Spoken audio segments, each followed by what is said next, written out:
ಗಂಡ ನಿನ್ನನ್ನು ನೋಡೋಕ್ಕೆ ಬರೋದಕ್ಕೆ ಸಾಧ್ಯನೇ ಇಲ್ಲ ಪವಿತ್ರ. ಅವನು ಯಾವ ಉದ್ದೇಶ ಇಟ್ಕೊಂಡು ಬರ್ತಾ ಇದ್ದಾನೆ ಅಂತ ತಿಳ್ಕೊಳ್ತಾ ಇರೋಷ್ಟು ಮೂರ್ಖ ನಾನಲ್ಲ. ಬಟ್ ಒಂದಂತೂ ನಿಜ ಅಮ್ಮ, ನಿನಗಾಗಿರೋ ನ್ಯಾಯಕ್ಕೆ ನಾನು ಖಂಡಿತವಾಗ್ಲೂ ನ್ಯಾಯ ಕೊಡಿಸ್ತೀನಿ. I promise that.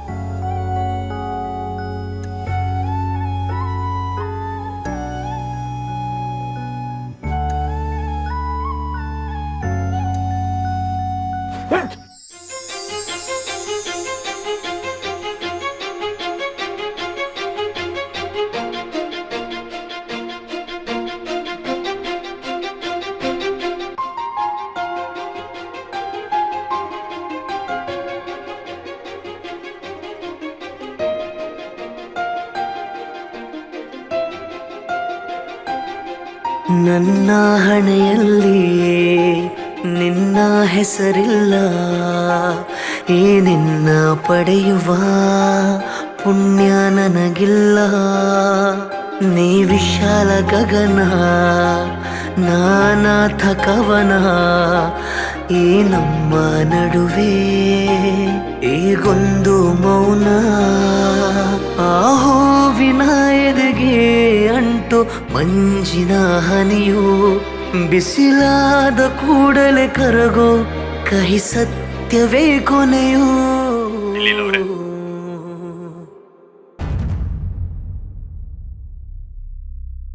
ದೇವ್ ಜೊತೆ ವಿಡಿಯೋ ಕಾಲಲ್ಲಿದೆಯಾ? ಇಲ್ಲ ಇಲ್ಲ ಅದು ಕೊಡು ಫೋನು. ದೇವ್, ನೀನು ಎಷ್ಟೇ ಪ್ರಯತ್ನ ಪಟ್ಟರು ಇಲ್ಲಿ ಗೊತ್ತು ಬರೋದಕ್ಕೆ ಸಾಧ್ಯನೇ ಇಲ್ಲ. ನೋಡು, ಈ ವಿಚಾರದಲ್ಲಿ ನಾನು ಅನ್ಕೊಂಡ ಹಾಗೆ ಆಗೋದು. ನೀನು ಅಲ್ಲೇ ಇರಬೇಕು, ಪವಿತ್ರ ಇಲ್ಲೇ ಇರಬೇಕು. ಎಲ್ಲಿವರೆಗೆ ಅನ್ನೋದು ನಿನಗೂ ಚೆನ್ನಾಗಿ ಗೊತ್ತಿದೆ, ನನಗೂ ಚೆನ್ನಾಗಿ ಗೊತ್ತಿದೆ. ಇದೇ ಕೊನೆ ಸಲ ಹೇಳ್ತಾ ಇರೋದು. ಮತ್ತೆ ಈ ಥರ ಪ್ರಯತ್ನ ಪಟ್ಟರೆ ಪರಿಣಾಮ ನೆಟ್ಟಿಗಿರಲ್ಲ. Be careful.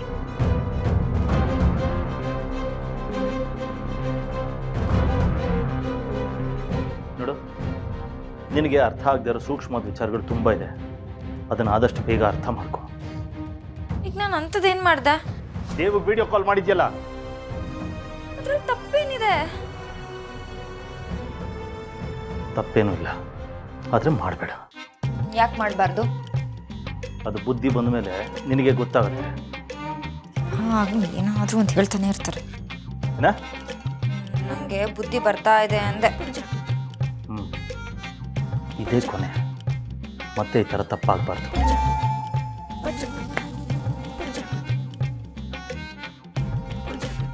ಆಹಾ, ಈ ವಿಷಯನ ಅರ್ಥ ಮಾಡ್ಕೋಬೇಕಾಗಿರೋದು ನೀವು ಯಜೆ.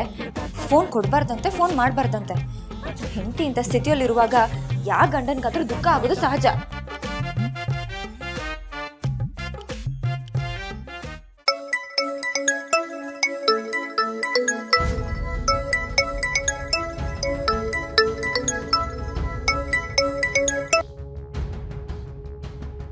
ಅವರು ಬೈದಿದ್ದಕ್ಕೆ ನೀವು ತಲೆ ಕೆಡ್ಸ್ಕೊಬೇಡಿ. ಇರಿ, ನಾನು ನಿಮ್ಮ ಹೆಂಡತಿ ಮುಖ ತೋರಿಸ್ತೀನಿ.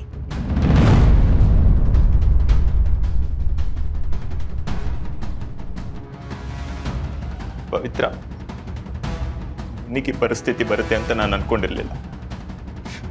ಆ ವಿಧಿ ನಿನ್ನ ಜೀವನದಲ್ಲಿ ಎಂತ ಚೆಲ್ಲಾಟ ಆಡ್ಬಿಡ್ತಲ್ಲ. ನಿನಗೆ ಬಂದಿರೋ ಪರಿಸ್ಥಿತಿ ನನಗಾದ್ರೂ ಬರಬಾರ್ದಾಗಿತ್ತ ಪವಿತ್ರ.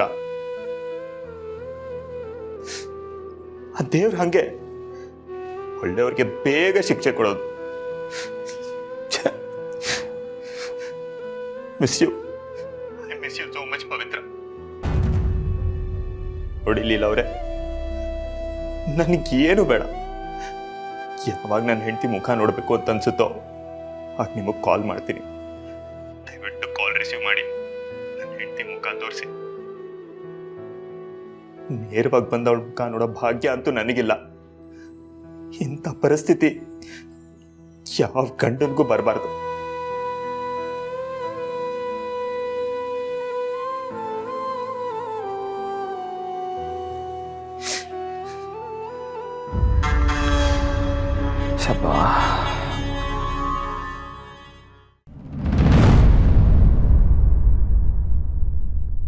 ನೋಡಿ ಪವಿತ್ರ ಅವರೇ, ನಿಮ್ಮ ಮುಂದೆ ಒಳ್ಳೆಯವ್ರ ಥರ ನಾಟಕ ಆಡ್ತಿರೋ ಏಜೆ ನಿಮ್ಮ ಗಂಡನ ಮನೆಗೆ ಬರ್ಬೇಡ ಅಂತಿದ್ದಾರೆ. ನೀವೇನು ಹೇಳ್ತೀರಾ? ನಿಮ್ಮ ಗಂಡ ನಿಮ್ಗೆ ನೋಡೋಕ್ಕೆ ಬರಬೇಕೋ ಬೇಡವೋ?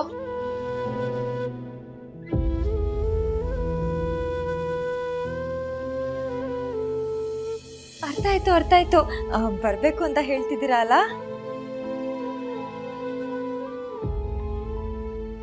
ಆದರೆ ಈ ಎಮೋಷನ್ನು ಕಲ್ ಮನ್ಸಿರೋ ಏಜಿಗೆಲ್ಲ ಅರ್ಥ ಆಗುತ್ತೆ ಹೇಳಿ. ಬಟ್ ಯು ಡೋಂಟ್ ವರಿ, ಈ ಲೀಲಾ ಇರುವಾಗ ಚಿಂತೆಗೆ ಜಾಗನೇ ಇಲ್ಲ. ನಿಮ್ಮ ಗಂಡನ ಮನೆ ಕರ್ಕೊಂಬರೋ ಜವಾಬ್ದಾರಿ ನಂದು. ಇದು ನಾನು ನಿಮಗೆ ಮಾಡ್ತಿರೋ ಪ್ರಾಮಿಸ್.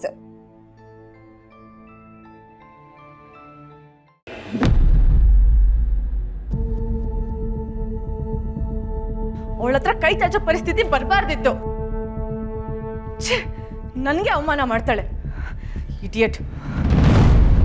ಯಾರಕ್ಕ ಇಡಿಯಟ್ಟು? ಇನ್ಯಾರು? ನಮಗ್ ಅತ್ತೆ ಅನ್ಸ್ಕೊಂಡಿರೋ ಆ ಕತ್ತೆ. ತಪ್ಪು ಅತ್ತೆ ಅಂದ್ರೆ ಅಮ್ಮನ ಸಮ, ಹಾಗೆಲ್ಲ ಬೈಬಾರ್ದು ಗೊತ್ತಾ? ಏನಾಯ್ತೆ ನಿಂಗೆ? ಅವಳ ಪರ ಮಾತಾಡ್ತಿದ್ಯಾ? ಯಾರು ಕೇಳಿಸ್ಕೊಂಡ್ರೆ ಅಂತ ಹಾಗಂದೆ. ಅಂಥದ್ದೇನಾಯ್ತಕ್ಕ? ದುಡ್ಡು ಬೇಕಿತ್ತು, ಕೇಳಿದ್ರೆ ಕೊಡಲ್ಲ ಅಂದ್ಲು. ಅದೇ ಅಧಿಕಾರ ದುರ್ಗಕ್ಕನ ಕೈಲಿದ್ದಾಗ ಎಷ್ಟು ಬೇಕು ಅಂದ್ರೆ ಏನು ಪ್ರಶ್ನೆ ಮಾಡ್ದೆ ಕೊಡ್ತಿದ್ರು. ಅದನ್ನೇ ಅವಳ ಹತ್ರ ಕೇಳಿದ್ರೆ ಏಜೆಗೆ ಫೋನ್ ಮಾಡ್ತೀನಿ ಅಂತ ನನ್ನನ್ನೇ ಹೆದರ್ಸ್ತಾಳೆ. ಹೋಗ್ಲಿ ಬಿಡಕ್ಕ, ಬೇಜಾರು ಮಾಡ್ಕೋಬೇಡ. ಈಗ ನಾವು ಅತ್ತೆ ಮಾತು ಕೇಳಲೇಬೇಕಾದ ಪರಿಸ್ಥಿತಿನಲ್ಲಿ ಇದ್ದೀವಿ. ಏನು ಮಾಡೋಕ್ಕಾಗತ್ತೆ? ನಿಂಗೆ ಎಷ್ಟು ದುಡ್ಡು ಬೇಕಿತ್ತು? 1 ಲಕ್ಷ. 1 ಲಕ್ಷನಾ? ಯಾಕಕ್ಕ ಅಷ್ಟು ದುಡ್ಡು? ನನ್ನ ಫ್ರೆಂಡ್ ಆನಿವರ್ಸರಿಗೆ ಗಿಫ್ಟ್ ಕೊಡ್ಬೇಕಿತ್ತು. ಅಷ್ಟೇ ತಾನೇ, ಅದಕ್ಕೆಲ್ಲ ಯಾಕೆ ತಲೆ ಕೆಡಿಸ್ಕೋತ್ಯಾ? ಕ್ಯಾಶ್ ಸಿಗ್ಲಿಲ್ಲ ಅಂದ್ರೇನು, ATM ಮಿಷಿನ್ ಥರ ನಾನೇ ಇಲ್ವಾ? 1 ನಿಮಿಷ ಬಂದೇ ಇರು.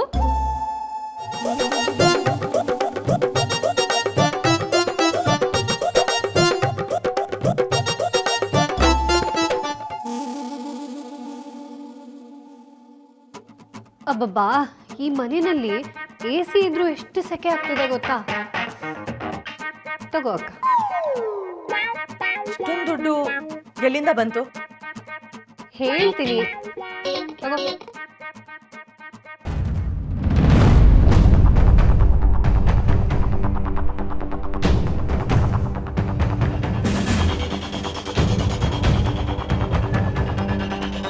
ಇಷ್ಟೊಂದು ದುಡ್ಡು ನಿನ್ನ ಹತ್ರ ಎಲ್ಲಿಂದ ಬಂತು?